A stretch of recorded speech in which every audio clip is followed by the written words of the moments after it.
Are we recording, Brittany? Yep.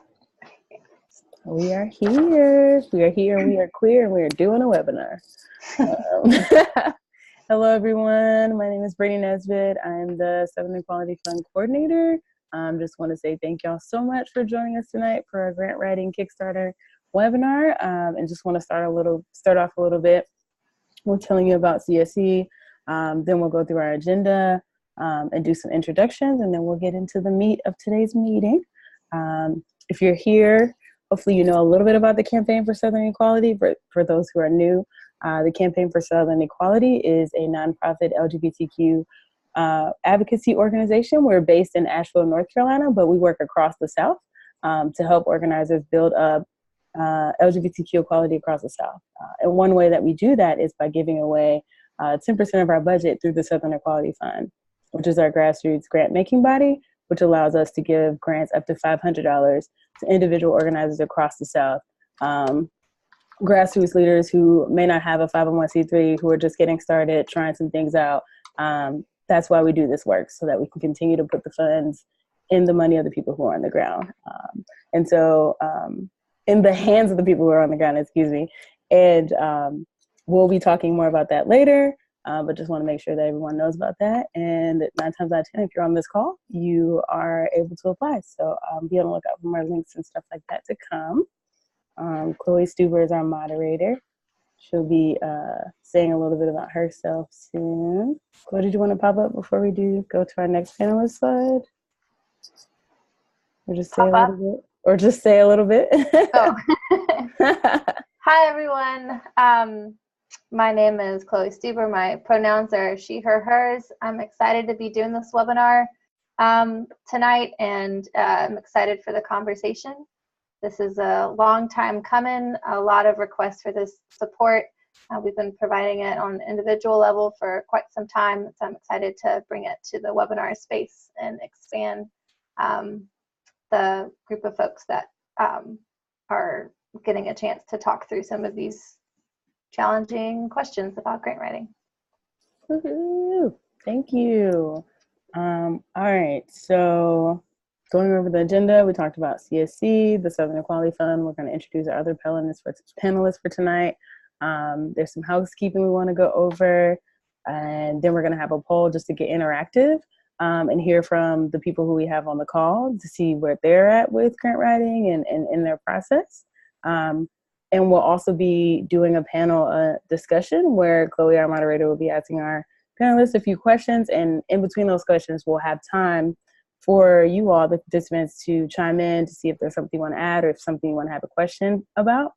And then we'll also make time afterwards to just do like a general question and answer discussion. But we do just want to let you know that after each question, we'll have a little bit of time for y'all to ask different questions or just give some feedback. And then also, we'll be providing a toolkit, a grant writing toolkit, put together by our amazing special projects consultant, Chloe Stuber, that has it's a great starter kit with some information about a budget. A lot of folks on here were talking about just a lot of curiosity about where to start. And so this is a great way to figure it out, and some active worksheets that you can kind of work with and build out your process. So I'm super excited to be sharing that with y'all as well. Just a few housekeeping things. We're asking that folks be on mute when they're not speaking so that we can keep the air clear and people can be heard when they are speaking. I'll do my best to try to keep folks on mute, and just be mindful that you will have to unmute yourself when you do want to speak. If you look down at the bottom panel of your Zoom window, the bottom left side has a little microphone in there, and you can just click that to do mute or unmute yourself. And then next to that, you should see the little video camera that says stop video or show your video. So tonight's webinar will be recorded so that we can have this information living on our website for days and years to come. And so if you don't want your video to be recorded while we're doing this, you can push that button to do stop video and turn your video off at that time. In addition to that, those 2 little housekeeping things, I'll be in the chat box and monitoring anything that comes up there. If you have any tech support issues and stuff like that, I'll be going back and forth in there to make sure I can help you out with whatever you need. And any questions too at the end, maybe if there's some questions referring to content that come up there, I can definitely load those up so we can make sure we get to those. So just wanted to cover that. And I think we're good to go. All right, beautiful panelists. I'll let y'all introduce yourselves. Okay. Hi, everyone. My name's Jasmine Beach Ferrara. My pronouns are she, her, hers. I'm executive director of the Campaign for Southern Equality and live in Asheville, North Carolina. And I'm really excited to be with you all tonight. I do a lot of the grant writing at CSE and know it can be a lonely world at times, even when you're part of a wonderful team. So just excited to connect with folks tonight and hope that what we share with you is helpful as you move forward.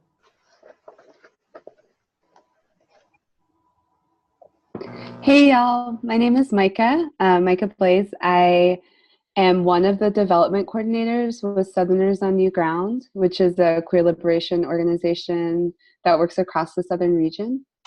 And I live in Charleston, South Carolina. My pronouns are she and her. And I'm really excited to talk about grant writing with you all tonight and hopefully help demystify the process a little bit. Nice, thank y'all. Alrighty, well, I'm gonna turn it over to Chloe. We can get our poll situation started. So since we have a lot of folks on the call and we want to make sure we have time for all the great questions later, we're going to do a little interactive poll to get a chance to hear from everybody where they're at. Where are you coming from today in regards to your experience with grant writing? The way this works, if for those of you on the phone, you can text to, direct your text to CS333 and type 22333, and that'll get you in. And then after that, I'll read you what the options are for this poll, and you'll send either A, B, C, or D. For everyone else, you can click on the link that Brittany just sent in the chat box. That's pollev.com/CS333, and respond with your answer there. So somebody's already started to participate, which is great. So for those of you on the phone, the options are A, I have never applied. Oh, sorry. The question is, which best describes your experience with grant writing? A, I have never applied for a grant before. B, I've only applied for 1 or 2 small grants, like the Southern Equality Fund. C, I've applied for several small and medium grants and am ready to start applying for larger grants. And D, I've applied for and received grants of all sizes, and I'm always looking for opportunities to improve my grant writing. And in response to Rachel, it is pollev.com. V as in violin. Sorry, I sent that one personally. I'm gonna send it out to everyone. Can you say what to text to one more time, please? Yes, so text the number 22333 to CS333. So the recipient should be CS333, and you'll type 22333 in your text. It keeps correcting. Chloe, I'm sorry. Chloe, I think you have that backwards, actually. I think it's, yeah. Text. Oh, thank you, Micah. Yes, yeah. Sorry. Thank you. I had that backwards. So the recipient is 22333, and you will text CS333 to that number. Sorry, that's a little confusing. It's hard to explain. So again, the options are A, I've never applied for a grant before. B, I've only applied for 1 or 2 small grants like the Southern Equality Fund. C, I've applied for several small and medium grants and am ready to start applying for larger grants. And then D, I've applied for and received grants of all sizes, and I'm always looking for opportunities to improve my grant writing. All right, so I'll give another pause, see if any more folks are gonna participate in the poll.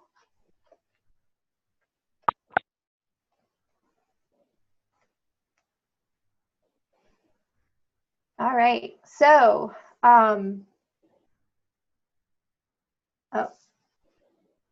so it looks like, for the most part, folks on the call have either never applied for a grant before or have only applied for 1 or 2 small grants like the Southern Equality Fund.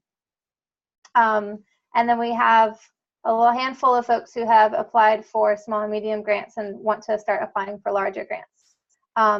So for those of you who've never applied for a grant before or only a couple of small grants, you're in good company, and that's helpful for us to know as we move forward to talk about, you know, as to know who's in the audience. All right, so next question. Now that we've done this once, it should be easier for folks on the phone. Okay. Uh-oh.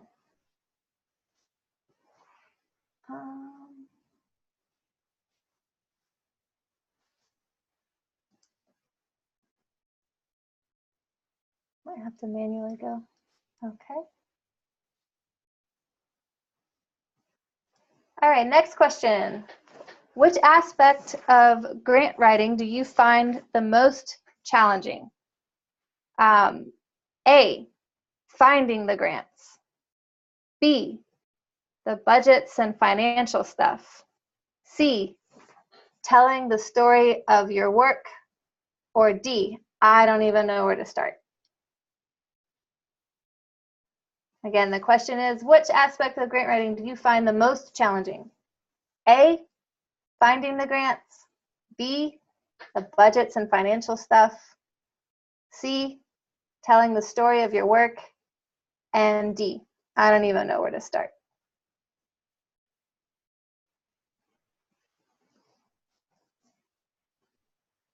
All right.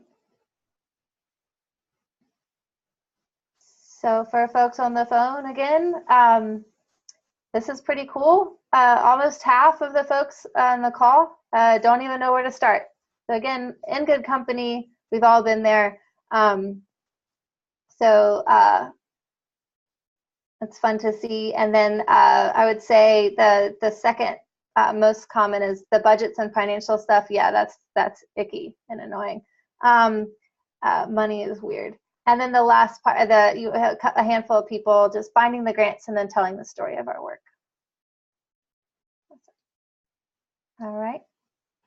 And then move on to the last one, which is my personal favorite. It's really fun. Okay. The question is, so this time for folks on the phone, you're not going to be sending in a option. You're going to be sending in, you're texting whole words. So the question is, if you could describe how you feel about grant writing in one word, what would it be?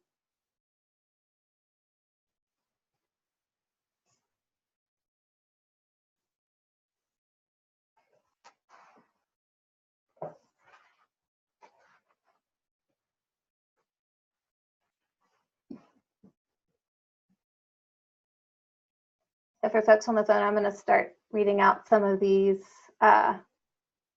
Overwhelming, overwhelmed, scared, confused, challenging, unprepared, hopeful, winning, time, consuming, excited, terrified emoji. I love the emojis. If you're on the phone, send on the emojis. They're great. Never.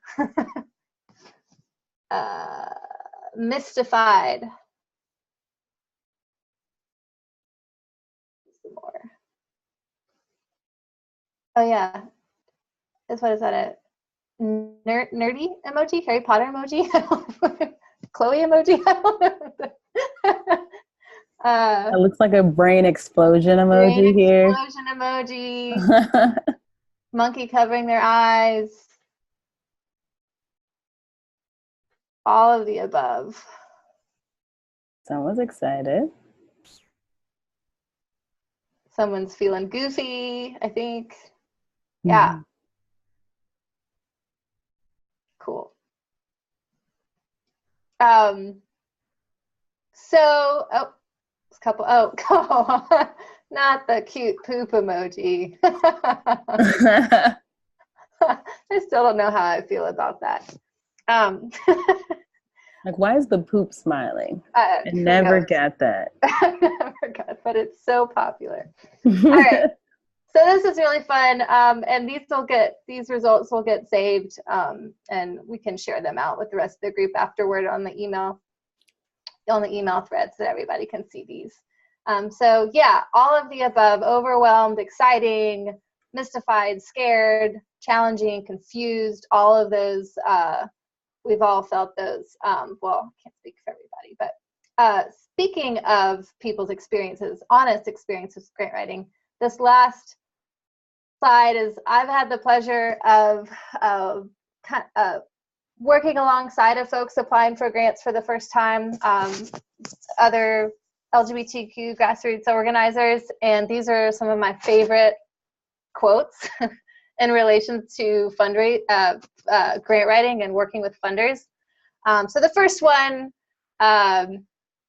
working on one of the first grants they've ever written, their true feelings were, to be honest, I'd rather scratch my ass with a brick than write this grant. So that was great. Enjoyed that moment. That the person did not enjoy that moment so much, obviously. The second quote, this was said to a funder in some follow-up conversations after follow-up conversations about a grant application that had been submitted prior. I'm like, look, at this point, you're either going to give us the money or you're not. So I don't really have any more time to be answering any more of your questions. So that's what we all wish we could ask. This person actually did, which is pretty incredible. And she's one of my heroes.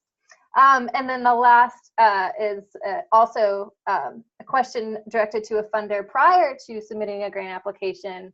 Funder was like, yeah, do you have any questions? And I'm happy to help you out. They're like, so yeah, I have a question. Can you write the grant for us? So yeah, so these are just some of my favorite quotes, and that really speak to the reality of the grant writing experience, the not so fun parts, and what we wish sometimes we could say.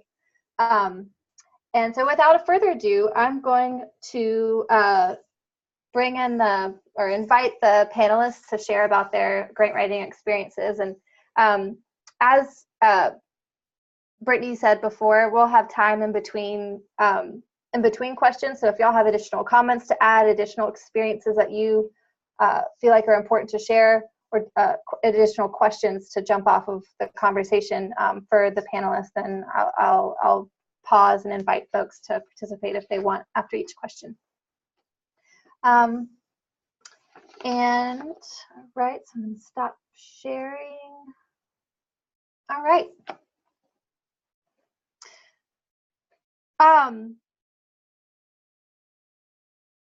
Oh, so yeah, I wanted to also lead in with a little bit of background to preface this conversation with. So as I was saying before, I've sat down with a lot of folks writing their first grants, making a budget for the first time, talking about their work for the first time, crafting their mission statement for the first time. And so there's a lot.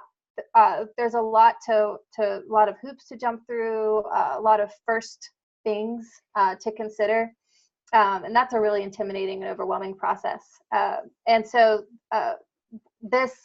the idea behind this webinar and everything we put together really stems from that experience, really thinking about wading in for the first time. And the good news is that there is more funding for grassroots LGBTQ-led work in the South than there previously has been, thanks to the great work of Out in the South initiative with funders for LGBTQ issues. And funders are starting to make their application processes more accessible, but for those of you who've worked with funders before, that timeline can be a little slower than we like sometimes. And so there's definitely always room for improvement.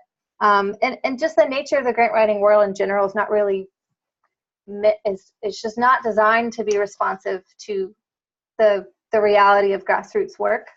That's something that we try and do differently with the Southern Equality Fund, but the grant writing structure in general is just not, it's not the most flexible.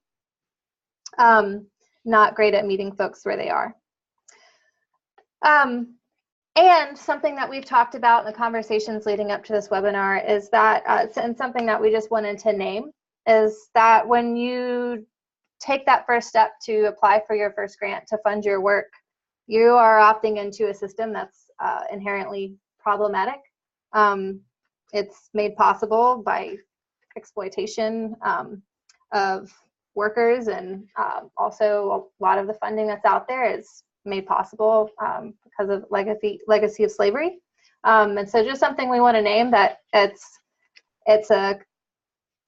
cruddy, and also we do it, we apply for funding anyway in service to the work and to get resources to the front lines.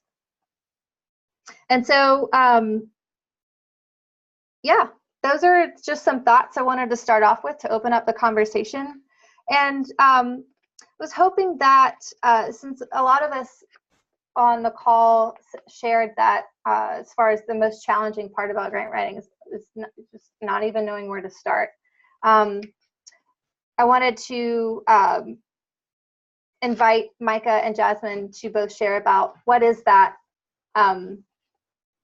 what was that like for you when you first started grant writing? How did you start off, and what has that journey been like for you? Sure, I'll get started and then hand the mic to Micah. So I started grant writing in the first job I had after I finished college, which is about 20 years ago.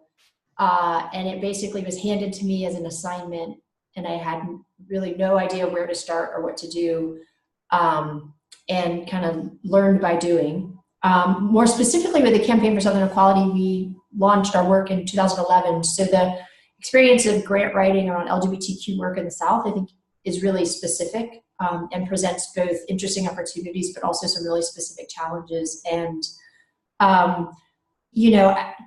20 years into basically using this tool of grant writing, and then 7 years into using it really specifically in the context of queer Southern and queer justice organizing in the South, I continue to feel kind of a similar set of emotions, and I think y'all evoked all of them and named a lot of them, which is that it's a process that while the rewards of a successful grant can be significant because they translate into actual work on the ground, and as a team member, it can be really fulfilling to know that you're helping bring the funding in that allows other folks on the team to do that work.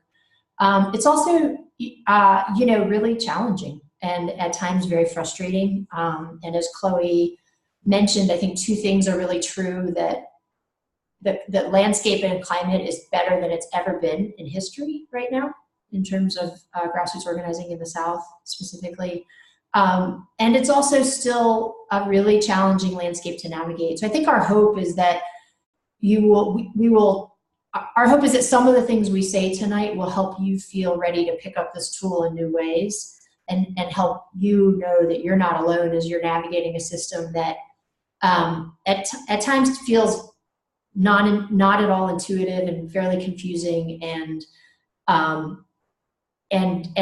removed from the work, the real passion and heart work of why we show up to do this in the first place, and the urgency of what we know the actual needs of people's lives are.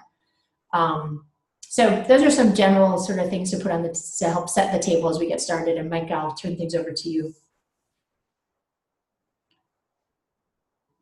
Hey, thanks. So I'll share a little bit about my background. I'm born and raised in South Carolina, and I did lots of different kinds of grassroots, like very scrappy fundraising from about 2009, but I didn't start writing grants until 2015. And that was when I was on staff for a really small nonprofit that at the time had a budget of about $15,000. And that was an organization called the Carolina Youth Action Project, which is a youth organizing nonprofit in Charleston. And in terms of my grant writing journey, I experienced real heartbreak, which I'm happy to talk about later, from rejection, and I know, I really know firsthand how that feels. And I learned how to write grants by working closely with one of my good friends who was one of the co-founders of the organization I worked for, by reading other people's grants, which I recommend, like trying to try the sense of what the sections even mean. Yeah, and then while I was on staff with that organization for a couple of years, and we got bigger and bigger grants, which was great over that time. And now with Song writes really big grants for money that I am honestly still surprised people give out like so much money. There's just so much money for the grassroots and for organizing work. I think a lot of times as queer organizers in the South, we fall susceptible to the idea that that scarcity is real, and it's really, really not. There's so much, and it is rightfully ours. It's especially rightfully the money of folks whose families have been here for generations. So, okay. So you guys caught all of that, but yeah, if anyone wants me to repeat something.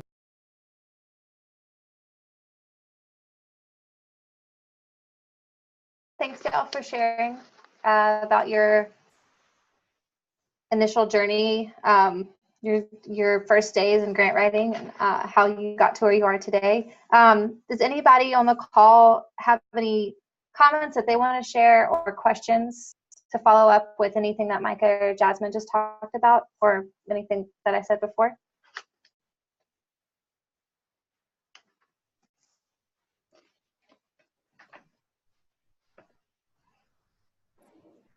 And just remember that you'll have to unmute yourself in order to speak so we can hear you. You can be speaking, but we just want to hear you.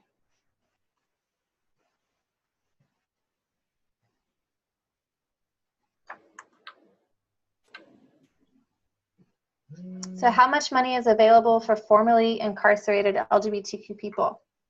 That's a very specific question, but that's a great lead-in into the next question that I was going to pose to Jasmine and Micah. Micah, you were talking about that it's there is actually a good amount of funding out there, and Jasmine, you were talking about how there's that situation has improved significantly over the years, and so could y'all share a little bit about your understanding and knowledge, what is the current landscape for funding for LGBTQ work in the South? And if either of you know the answer to that specific question that Evie just shared with us, then please respond. But that might be we'll have to get back to you question, Evie.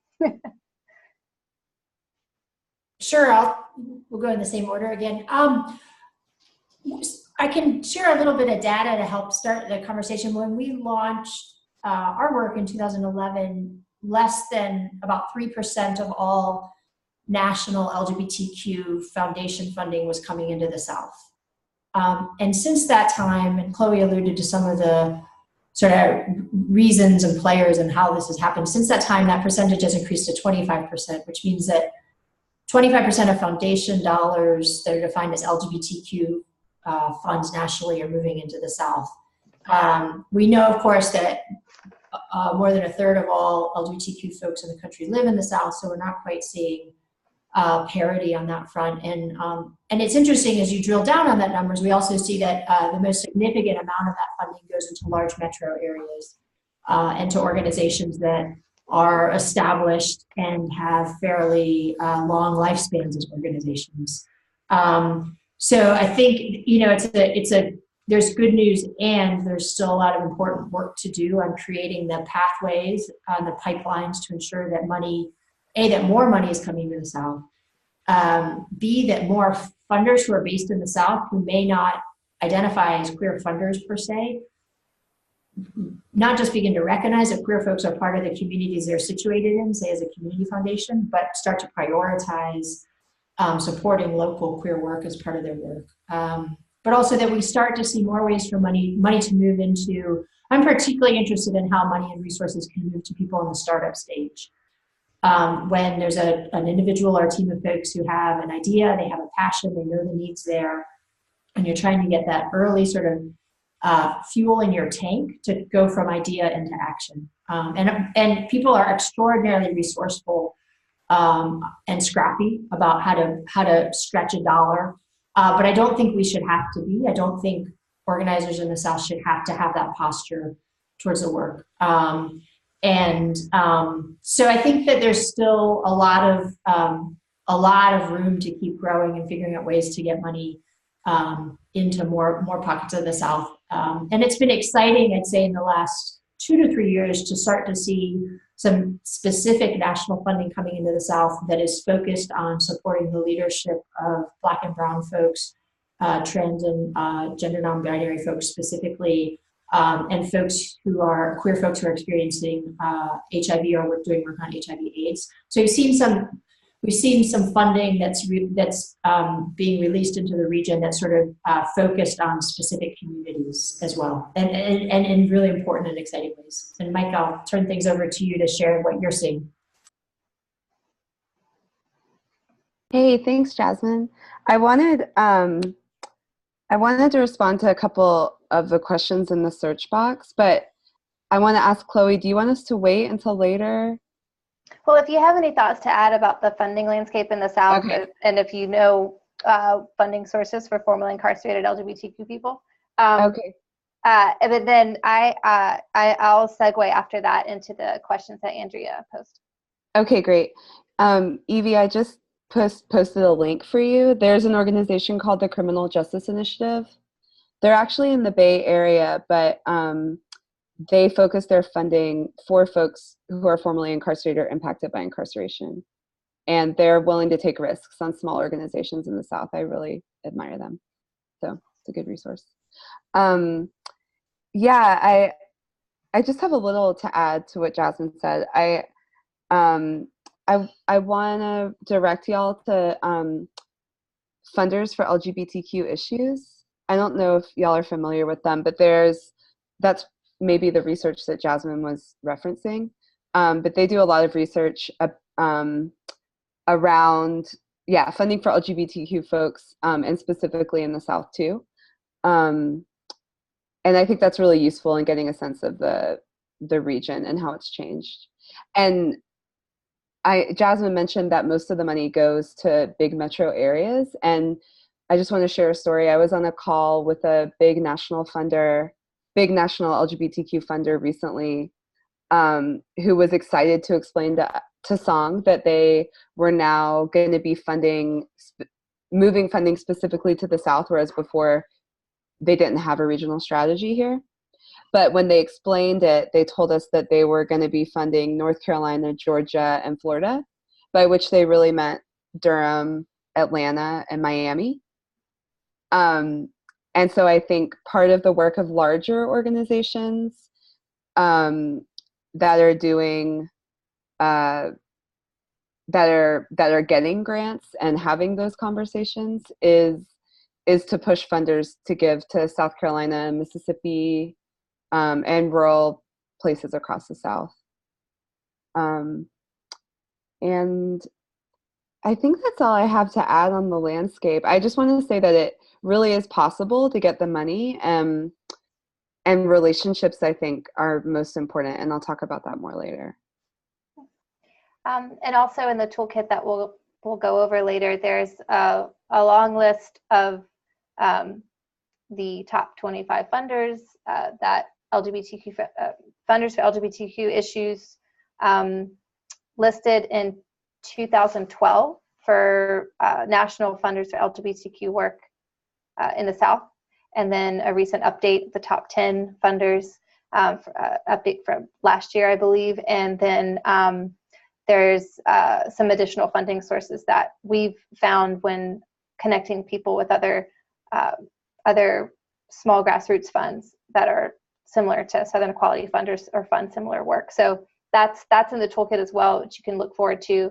And that's focused on just general LGBTQ work, and then funds that are focused on the grassroots. And so Andrea had a question about how do you locate grants to apply for? What are your favorite grant search resources?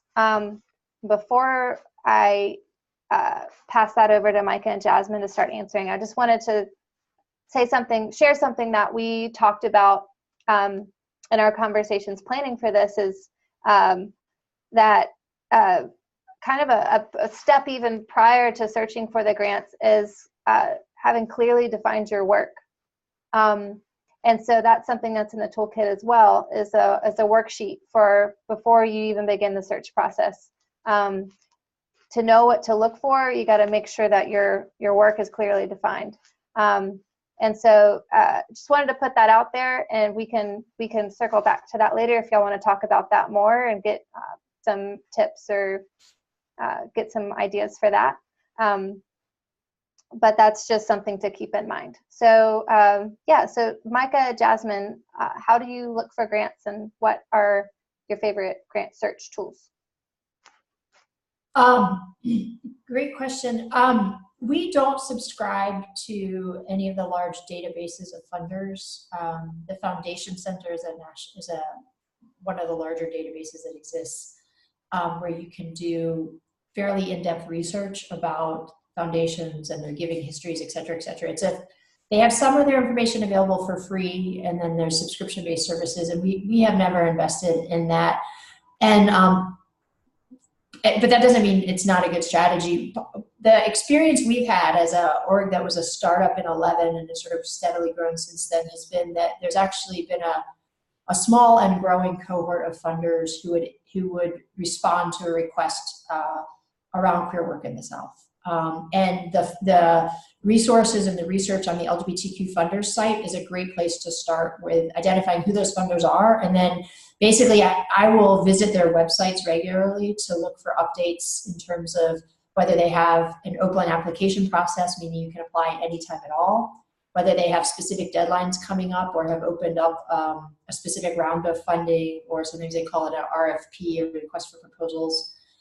Some foundations only accept applications from people they reach out to and invite, which can be a very strange part of this world to navigate, is that some of the largest LGBTQ funders do fund in the South, but they don't have an application process, an open application process, I should say. Part of it is also relying on friends and peers and colleagues who will shoot things over and say, hey, this application's opened up, it looks like it might be a fit for you. Also looking at organizations that do work similar to you, whether it's other Southern organizations or organizations in other parts of the country using similar strategies, and figuring out who's funding them.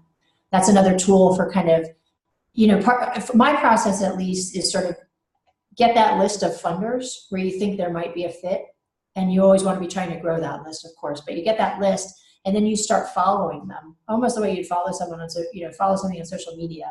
You want to learn what their priorities are. Foundations' priorities can change over time. That can be great because it opens new doors. It can be confusing and frustrating because something they prioritize one year slips lower down on the priority list. And so that's the basic process where you're sort of scouting for open applications. And our approach, I'll be really honest about this, our approach has been, as a newer organization, we are trying to find a door we can get a finger in to begin a conversation with a funder. And once that begins, then it's like hopefully you have the opportunity to develop a relationship.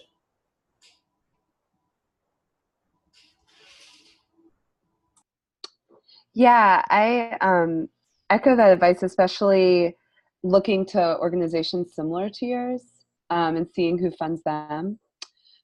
When I was working for CYAP, the small youth organizing crew here in Charleston, I looked at everything from like faith-based, vaguely justice-aligned nonprofits to, kids' charities, and tried to reach out to every funder I could.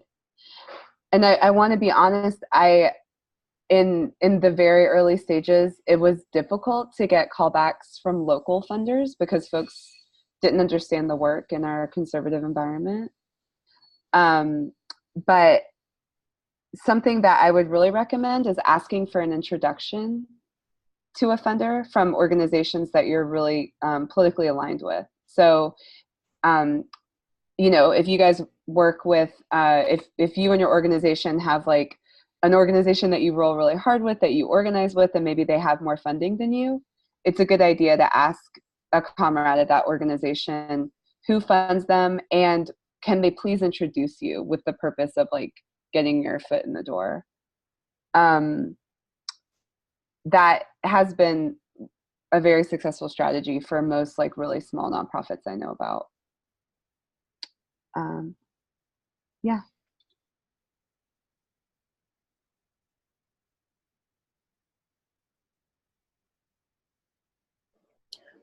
If someone already mentioned this, but thanks, Micah and Jasmine.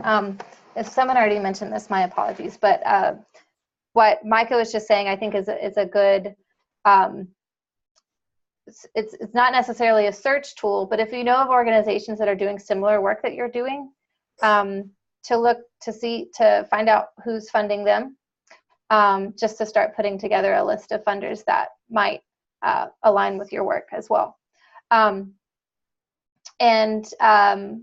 So we have some great questions coming in, which is awesome. So I encourage everybody. I'm just gonna not toss my script out the window of other questions I have, but y'all are hitting all of the marks that I was hoping to hit anyway. So I'm just gonna, we're just gonna freestyle this for as long as y'all have questions. And so you can either send them in the chat window as Capri and Evie have done, and Andrea, or if you want to unmute yourself when we,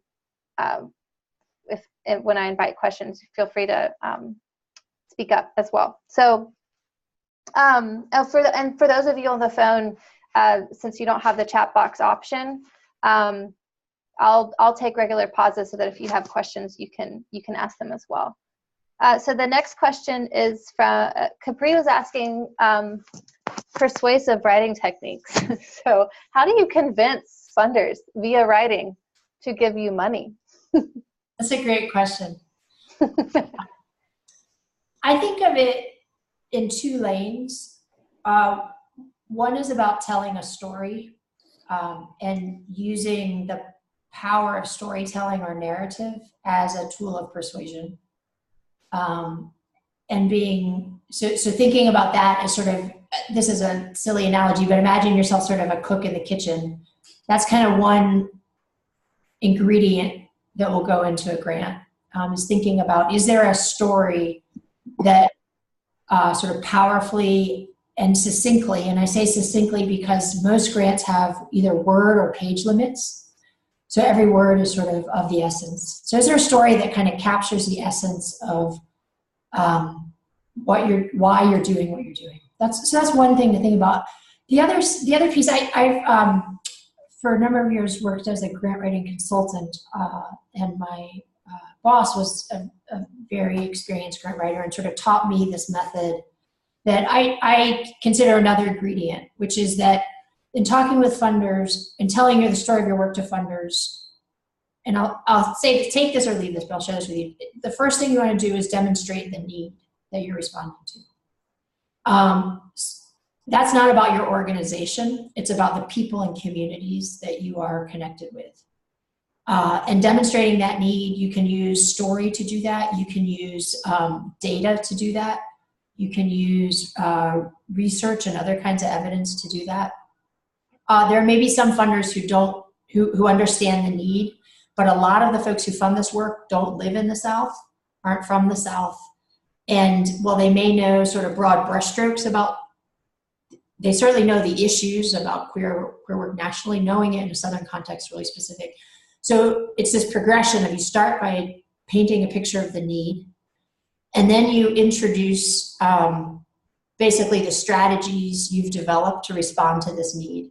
And you're trying to make a case to say that not that you're the only organization in the world that can respond to this need, but that the strategies you're bringing to the table offer a new or innovative or impactful way to respond to the need. And when I say need, I don't mean that necessarily in a deficit-based way. Need can be shorthand for talking about opportunity as well. But that there's that direct connection between the need/opportunity and the specific strategies you're proposing. And then the third piece of the puzzle is why your team is able to execute these strategies and deliver this work.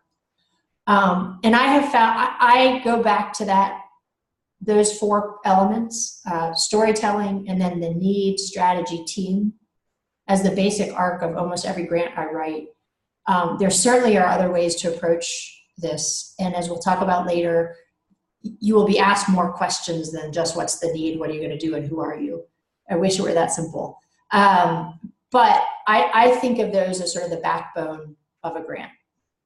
And specifically to your question, Capri, the backbone of the persuasive elements of a grant, where you're basically in 3 pages or 4 pages trying to persuade a funder who's never heard of you that they want to get to know the work you're doing more, and that they might even want to invest in it.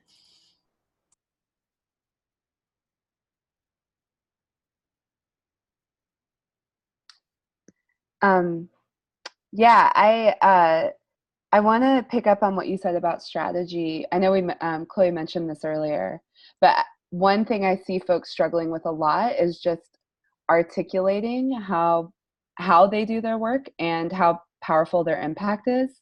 And a lot of times that's because the leaders in the organization aren't clear yet, especially when our organizations are newer or have like recently undergone a leadership transition. I mean, there are a lot of things that play into that.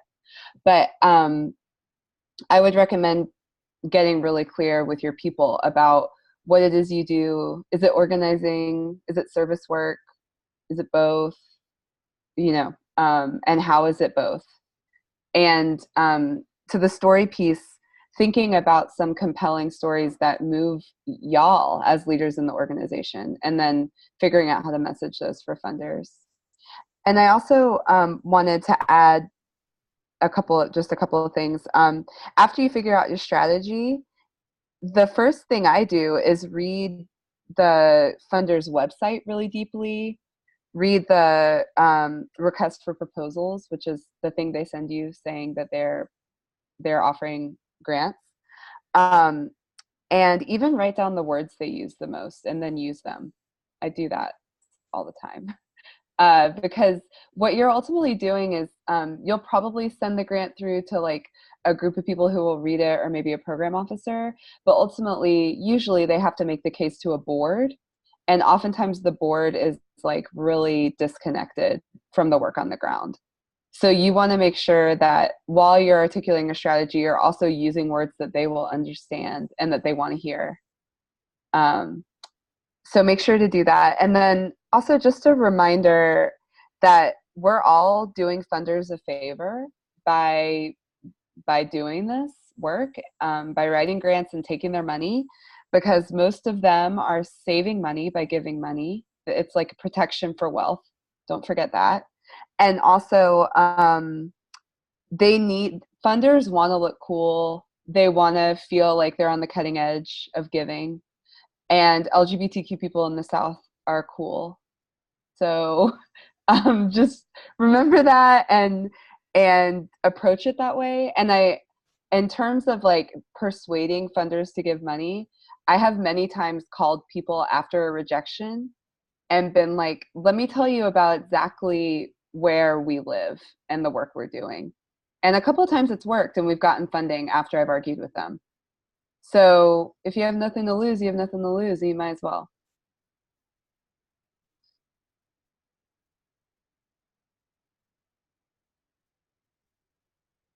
Micah and Jasmine, I would have flagged something that Jasmine said when you're talking about the need or opportunity.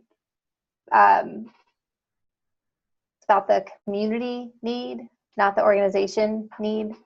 So I've seen folks who are working with really ridiculously small budgets and keep on getting rejection after rejection, and begin to, that starts to show up in the grant writing of like, we really need the resources. We really need the resources. And that is not as convincing of an argument as the community needs this, and we are meeting that need. And this is how we plan to. And so I just wanted to emphasize that. And then something that you said, Micah, that I want to flag to talk about later is you mentioned, are you doing organizing work? Are you doing base building work? Or are you doing direct service?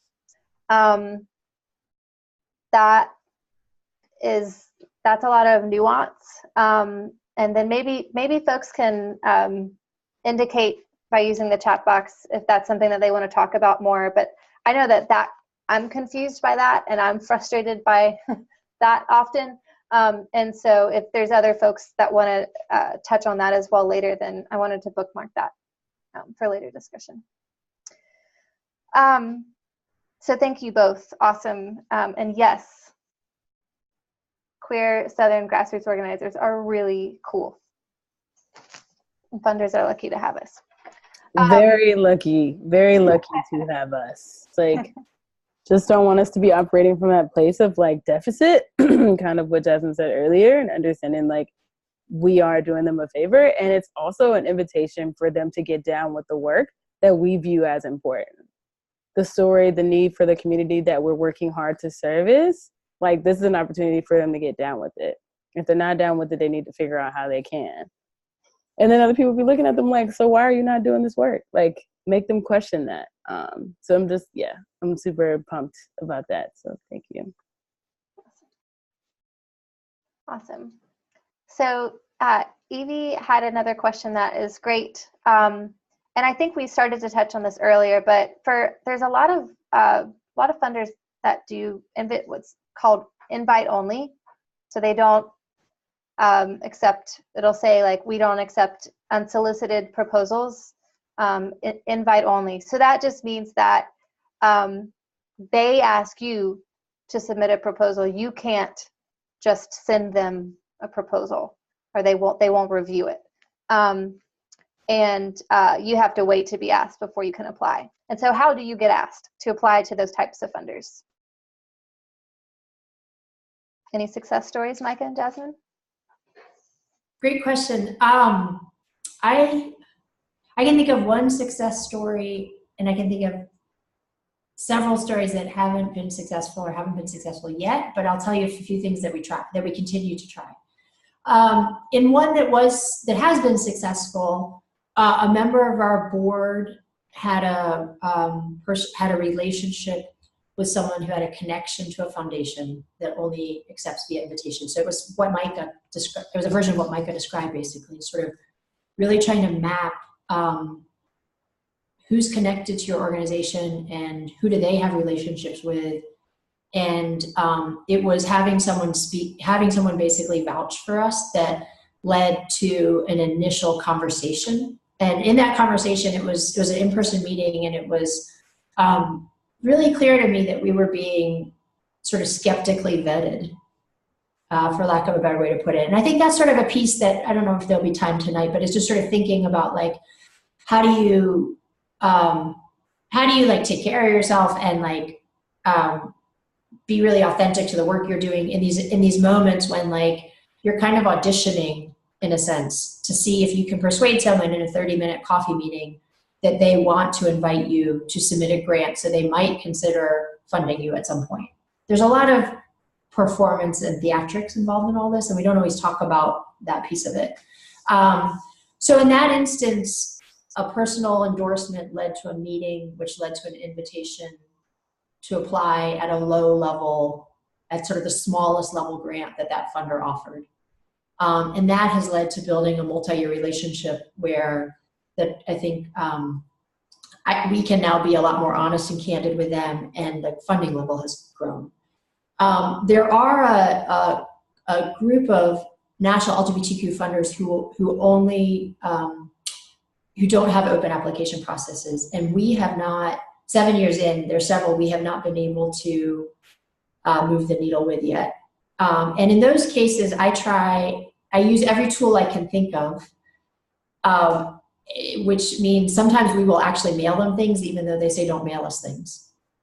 Just because I'm like, I know the name of the program officer, I know the work we're doing is directly aligned with their priorities. And even if it doesn't lead to an invitation to apply, I want them to know this hot work is happening. I routinely check back with people I know who have connections with them to say, do you think this might be a climate where we could approach?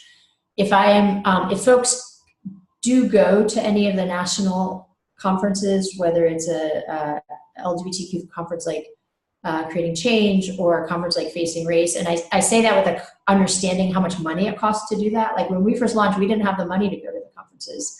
And those are spaces where there's an opportunity at least to go up to a funder and introduce yourself in person. And I'm a shy kind of introverted person, but I just kind of will suck it up and be like, I will just force myself to kind of introduce myself and say, I'd love to talk with you about our work if you're ever open to that. I wish I could say these things magically translate into funding. And I know for other organizations, sometimes they do, but it can be a tough code to crack. And what I would encourage and hope for you is that you don't ever get discouraged if it's tough to crack that code. Or that if you are feeling discouraged, or sometimes 6 years after trying to approach this one foundation where the work is like, our work's directly aligned with the priorities they have in every single way. I am frustrated. Brittany and Chloe and I have all worked together. They know I bring those frustrations to the team at times. And it's important to have that support network around you, especially if you're kind of the forward-facing person who is having to hear the rejections or having to kind of engage with that part of it, which is not really fun and sometimes really frustrating because you know the urgency of the need. And that need is urgent for your organization too. Like being able to pay people to do this work matters. And it's really hard if you're running an organization to not be able to pay people what they deserve to do the work. And it's hard not to bring that into a funding conversation where there's millions of dollars literally sitting in an endowment. So these are I'm trying to just be like, kind of really lift up the hood on what our process has been like, and moments where there've been successes, but also moments where we continue to experience challenges. And Mike, I'd really love to hear your thoughts, and you might know how to crack the code in ways that we haven't yet figured out in some of these situations. Oh, I don't know about that. But thanks for that. I think all that's really true. I'm trying to think if I have anything to add. I think the only thing I have to add is that a lot of times funders talk to each other. They're like their own community of people, especially if they fund similar sorts of organizations. So if you're trying to get an invitation to a certain funder, talk to the people who fund you. And if you're new to getting funded, just like apply. I don't know. I mean, it's really hard, but I would say like apply, get the money that you can, and then start talking to your funders too about how they can help you connect with their friends. Yeah.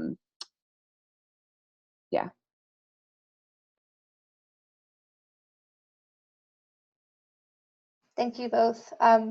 Just to highlight,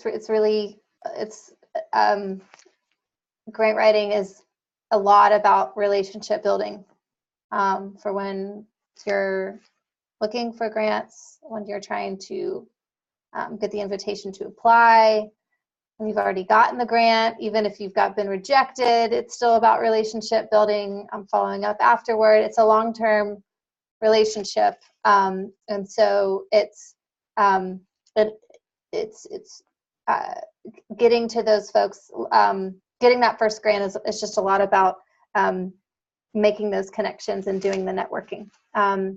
Something that came up in conversations prior to the webinar is they have a webinar opportunity prior to the grant application. Do it.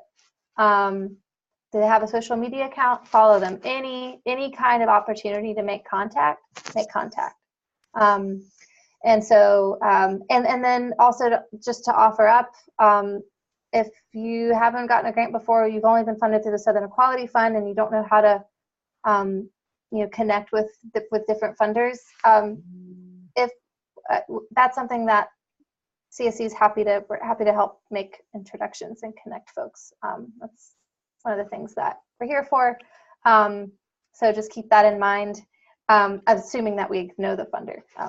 And Don't oversell our abilities. yeah.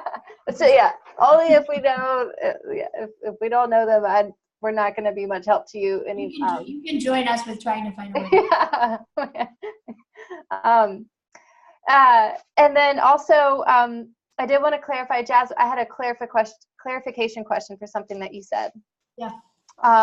So one of your approaches to trying to get an invite to apply from invite-only funder was to send them letter correspondence anyway. So do you mean just to sort of like a note of like, hey, this is the organization, did you hear about this cool thing we did, or sending in an application even though they didn't ask for one? Can you clarify what you mean there? I meant and regularly do the former, where I will like send a annual report, or I will scour a website to see if I can find any contact information, and then think through, like, you don't want to blast someone who's like, sometimes websites will say, don't ever contact us. So you really have to sort of sift through there, like, but in other instances, the lead program officers are the president of the foundation. It's listed and they're a public figure in their role. So I will send like a very tailored letter, basically saying, that kind of acknowledges, like, we respect the process you use. I just want to make you aware of some of the work we're doing. And then some, whether it's oftentimes it's some example of the work, or if there's media coverage of the work. My goal there is very modest, but the goal is simply to get on the big wide radar screen. And to think, think about this sort of in the long view. I've not ever taken the step of actually writing an application and sending that, partly because it's kind of tiring to write grants. And so I'm like, I don't want to write a grant where I think there's such little chance of it being funded. But one could take a grant that they'd written for another funder and kind of repurpose it and send it in. I don't know of any stories of that working, but it might.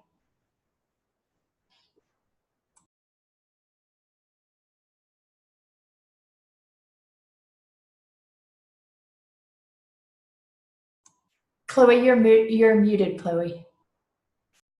Thank you for that, and thank you for your clarification. I see a question from Kent, but before we jump to that, I do want to take a pause to see if we have any questions from folks on the phone.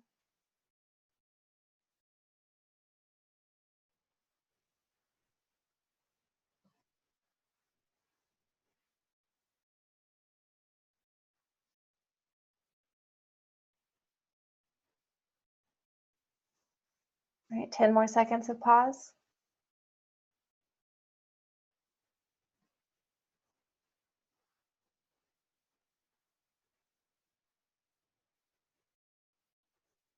Okay, I'll ask again later on if folks have questions. We have a question from Kent, and then Evie, I want to come back to your comment because that makes me think of something that might be helpful to share about funding very specific types of initiatives that you are looking for funding for. So from Kent, so after Kent's question is, so after we create a network and build a relationship with funders, they invite us to write a grant application, how would we go about that process? And so the actual grant application process. Great big question. Great, yes. We've done all the work to actually have the opportunity to apply. Now what? This is really where it's sort of about learning what you need to be able to write that grant. And I think for everyone on this call, it's probably different. I can talk just to ground the conversation with some specifics. My approach, Micah's advice, I think, is so spot on, is like, the first thing I would do is read the application in its entirety and scan for those kind of words that get used again and again, and also read the funder's website or any information you can find sort of about how they're oriented. And then you kind of really get in this mindset where it's like you have an audience of one when you're writing a grant. Now, functionally, it might be the whole staff or foundation and the board, but by one, I mean one entity. So it's not talking about, it's almost like you're learning ways to talk about your work that feel authentic to you and your team and your community, and that translate to this one audience. And that's kind of an interesting balancing act. And functionally, what I will do is I will try to copy and paste the questions and dump them into either a Word document or a Google Drive. And then I will just do like an initial first draft that's really messy and really sloppy, where I kind of do a brain dump as much as I can get out about like how the work we do, how we would respond to the questions that they ask. And in the toolkit that Chloe's developed, you'll see there's really, foundations basically ask different versions of the same 8 questions. Sometimes it takes them 20 questions to ask those 8 questions, but it's basically like the same versions of the same kind of script about what they want to know about your organization. So the great news is that once you've written one grant, you will have a boilerplate to work from. So sometimes writing that very first grant can be the toughest, because you're kind of putting words to paper for the first time. But one thing that always motivates me is knowing the first time I write a grant about a program, it's going to be dramatically easier to write the second grant for that one and the next. In my own process, I find it really helpful to work with someone else, and sometimes that's other members of our team. Chloe and I used to tag team on grants when she was on staff at CSE. We are currently using a grant writing consultant who I now tag team with. So basically, once I've kind of done a brain dump, I will turn things over to someone else, and they will start working on trying to massage that to actually respond quickly and specifically to the questions that are being asked. So I want to let Micah jump in here, but that's kind of both principles at work when you're getting started on the grant, and then functionally the process that I at least have found to be helpful. And then we basically just go back and forth until what we've written meets the requirements of the grant, like the word limits, and at least tries to respond to the questions that are posed. Although sometimes it feels like you're kind of off in like outer space land trying to respond to some of these questions. But until we feel like we've kind of nailed what we're trying to say.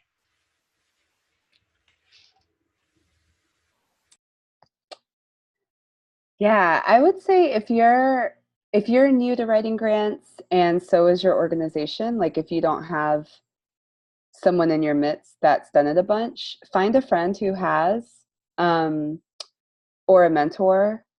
And because I recall having a lot of questions about just basic grant terminology, like what's an executive summary? People will just say all kinds of things. They'll be like, list your benchmarks for next year and give a timeline.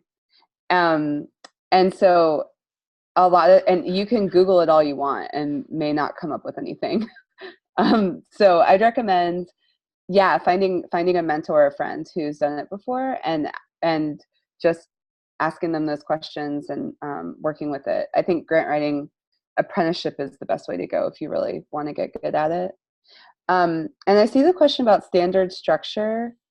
I don't think there is a standard structure for grant writing in terms of like AP style or MLA or Chicago style.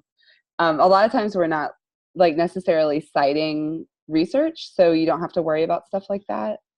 But when you do, foundations it's not like turning in a paper. It's more like you want to pitch your work and convince them that, like we spoke about, there's like a lot of opportunity in your area to make a change, and that it's aligned with their priorities. But it does matter if your grants read really poorly. So it's important to like read over them again and again. And sometimes grants that are like, I don't know how much this impacts or not, but I've definitely spoken to funders who are more impressed by grants that are like, more beautifully written you want to move people with your writing. So Tuesday, I see this question, is it appropriate to cite research? I use research a lot in my grants. I just don't necessarily like have footnotes or whatever.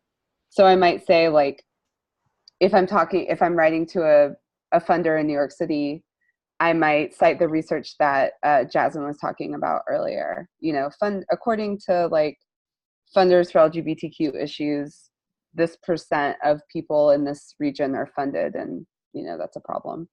It's like kind of simple like that. But I don't know if anyone else has thoughts on that. If I could just jump in for a sec, Micah, I agree, all of those awesome points. Two things. One thing I want to lift up is that more funders are starting to use video applications and phone applications as an alternative way to apply. So that's just something to be aware of, and to think, if you are applying to a funder that does that, to think through whether that would feel like a better fit for you in terms of being able to sort of verbalize responses to the questions. I think and yes, including the Southern Equality Fund, we do that. I think, I love that that's happening, and I think we did one video application partly just to experience it, because we offer it through Southern Equality Fund and we wanted to experience it as an applicant. Brittany and I were on that call. I don't know, Brittany, how would you say it went? We didn't get the grant. It was a bit comical at times. So I think funders are also still figuring out that, like, I think in the ideal world, a video and phone application wouldn't just be the grant narrative translated into phone or video. Or I'm sorry, the grant questions that are meant to be written, translated, but I think that tends to be what happens. So just something to be aware of and think about. And then just quick plug, we actually did an earlier webinar on research tools in the LGBTQ South that was co-led with the Williams Institute, which is I'll post that link now, Jasmine. Oh, awesome. Yeah. To me, it's one of our go-to places for research about LGBTQ issues, economic issues, demographic issues, political issues, and just point you to, if you are interested in integrating data and some research, even like 2 or 3 research points into a grant, this is a good webinar to access. Great. So yeah, I just posted the link for that. It's also got a list of resources underneath the recording. And that. MAP is. Oh, I haven't even heard of MAP. What is MAP? It's the Movement Advancement Project, and oh, gotcha. Yeah, Evie, awesome point. I'll throw the website up there in a second. Great. For folks who have resources that they want to share and tips that they want to share with the group, please offer those up. As Micah was saying, being able to ask other folks that have done this before is an incredibly valuable resource to have as you're doing grant writing. So anyone on the call that has that has lessons learned that they want to share, that have resources that worked for them, please share those, because the more that we can compile, the more valuable the toolkit will be, the more information we'll all have to boost our grant writing efforts. So I wanted to say a couple of things that came up as Jasmine and Micah were sharing. Thinking about knowing your process and your strengths. So Jasmine walked through Jasmine's process, and the process works well for Jasmine, and it might look different for you. And so really get to what works for you with writing. I worked with a cohort of 4 individuals applying for their first large grants, all of them applying for their first large grants for the first time, and each of them had a widely different process. One person, we had a little bit of money to help them hire a grant writing consultant, which is another tip I wanted to throw out there. If you have a few $100s in your budget, which I recognize that not all or even many of you will have, but if you do get to the point where you have some money, just a little chunk of money, it's a great investment if writing is not your strength, and to hire a grant writing consultant. And so that's one thing that we'd like to work on. We don't have a list yet, but it's compiling a list of grant writing consultants that are great that we can share with y'all. So one person just talked, and their grant writer helper just transcribed what they were saying and then put it into a polished written form. So take a little time to understand what works for you, and know your strengths, and don't do it if you have someone that can proofread. If grammar is not your greatest strength, make sure you get a buddy to help you make sure that your grant is in good shape. So that just a couple of extra thoughts to share for that. We're also running close to 8 o'clock, so I wanted to, awesome, Evie, thank you so much for sharing all this stuff. Folks who are on the phone, we will figure out a way to collect all of these great resources that are being populated in the chat box and share them out the email afterward. And great, and so Brittany's offered as well for folks to directly with her, sending to her email address. It's brittany@southernequality.org for folks on the phone.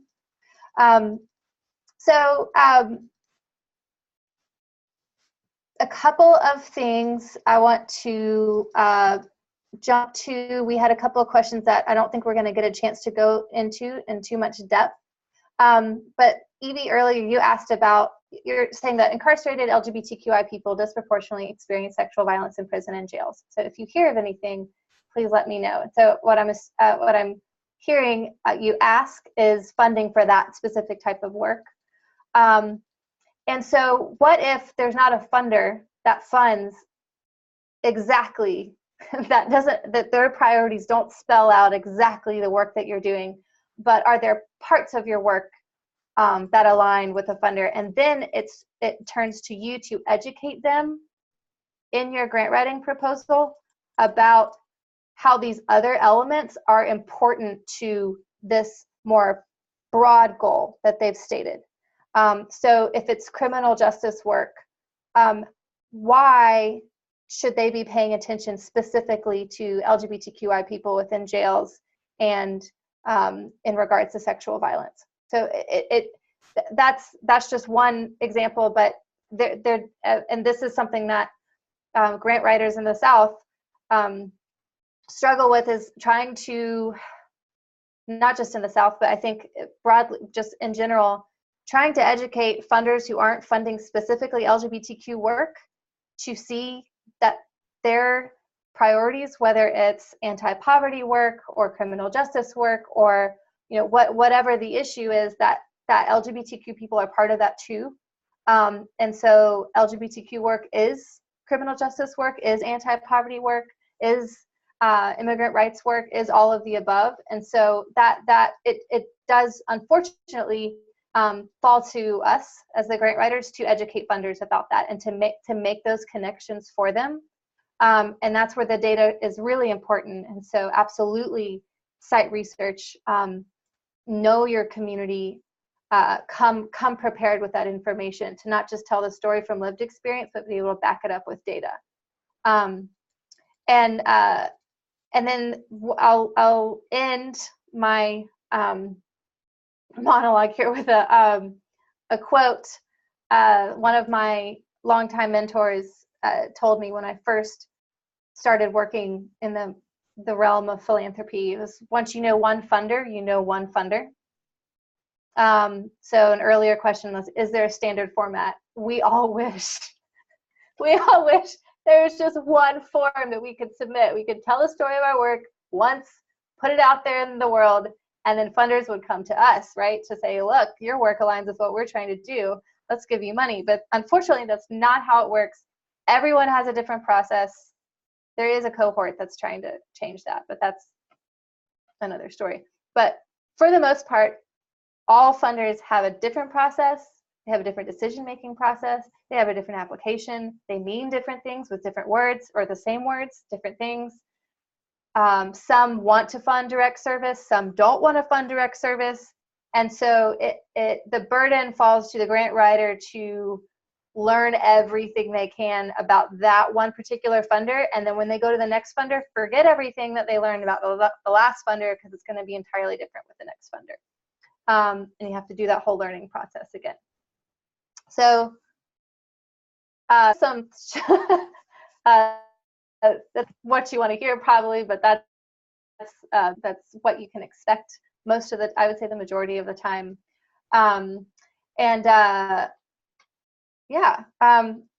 Any last questions from folks on the phone? Any final comments or thoughts that Micah, Jasmine, Brittany want to share? So an open final thoughts invitation here.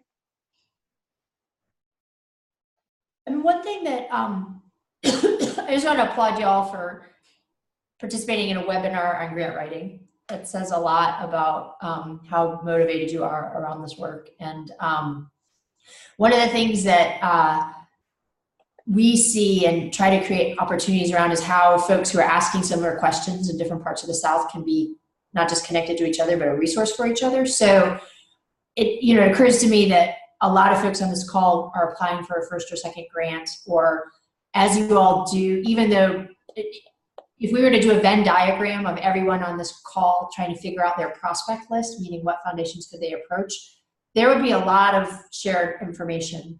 And I just wonder if folks are interested, we could do some brainstorming about ways that anyone from this call who sort of wanted to stay connected with each other as you move forward in this process could do that to things like being willing to do an exchange where you read each other's grants, for instance, or sharing. I mean, our approach, we have a list of funders, and I'll make sure it's part of the toolkit I'm thinking about now, that we share with anyone who asks for it. Is these are all the folks we know of who are willing to fund, who we've experienced being willing to fund in the South. So trying to take just sort of very open source approach to it.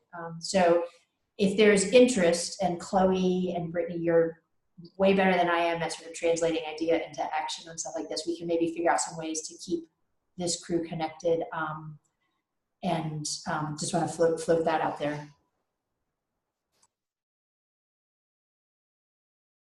That's an awesome idea, Jasmine.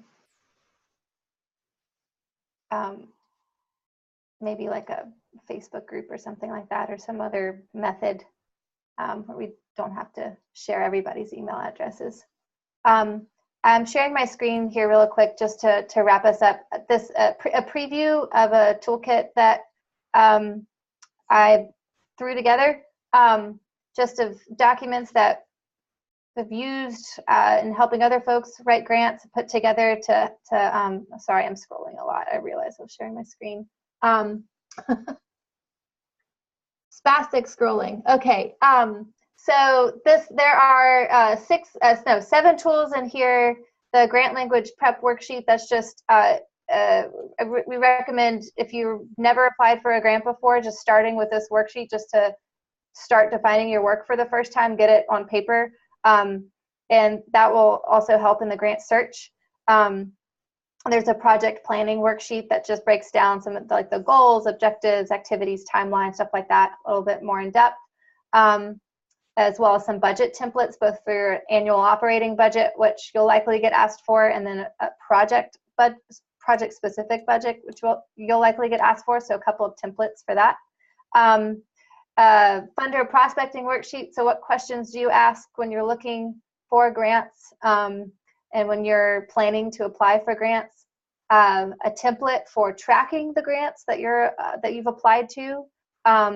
It takes you all the way through, if you do get the grant, the report deadlines, and who your program officer is and all of that. The list of funders that I mentioned earlier, and then just some tips, tricks, and reminders, just some thoughts that have come up in conversations, lessons learned from folks who have been doing this for a little bit. So this will be shared with everybody, and Brittany shared the link in the group chat, and this will be sent out in the follow-up email to everybody, and also it'll be on the web page where the recording of this webinar will be posted. And so, yeah. Mm-hmm. Whoa, thank you so much. Okay, so really quickly, I know we're running a little bit over time. I just want to say thank you again to our panelists. Thank you to Song. Thank you to Jasmine. Y'all are freaking awesome. Micah from Song, because you are an individual person. I want to say that I'm going to post our feedback form in the chat box, and we'll also send it out via email. If you guys could just try to make some time to just tell us how it went, what you enjoyed, and so that we can continue to improve on things that will be most helpful to y'all, because we're doing this for the grassroots. And with that being said, I also want to mention again the Southern Equality Fund. We are doing grant making. It's 9 times out of 10, it's open all year, unless there's something that comes up where we can't have it open. But it is open, and we are giving out grants to grassroots leaders. They're micro grants of $500, and there's also other other opportunities for us to engage with grassroots leaders through our leadership cohorts, where we do more specific development, and maybe this is something that we can continue to talk about individually. So just encouraging you all to sign up for our listserv. Please apply for funding. Our goal is to say yes as much as possible, because we know the work that y'all are doing is important. And having some money to move around and make that happen for y'all is also important. So just really want to put that out there. Sorry, that was a little quick. Anything that I missed? I don't think so. I think we're good on that. All right. I think we're good. And I'll also send out these links as well, like in the follow-up email with information about applying, feedback form, all that good stuff. And the toolkit will also be sent out. So no worries about any of that. Well, if everybody is good, I'm just gonna close us out and say thank you so much. Thank y'all so much for joining us, and also just continue to work from the root of your power, the root of the power that y'all hold, to be powered to do this work. Everything that's inside you that's telling you that this is work that needs to be done, work from that root, and the rest will follow. Continue doing what you got to do. And so just want to leave y'all with that. Thank y'all so much, and I hope y'all have a great night. Thanks, Thank you so everybody. much. Bye.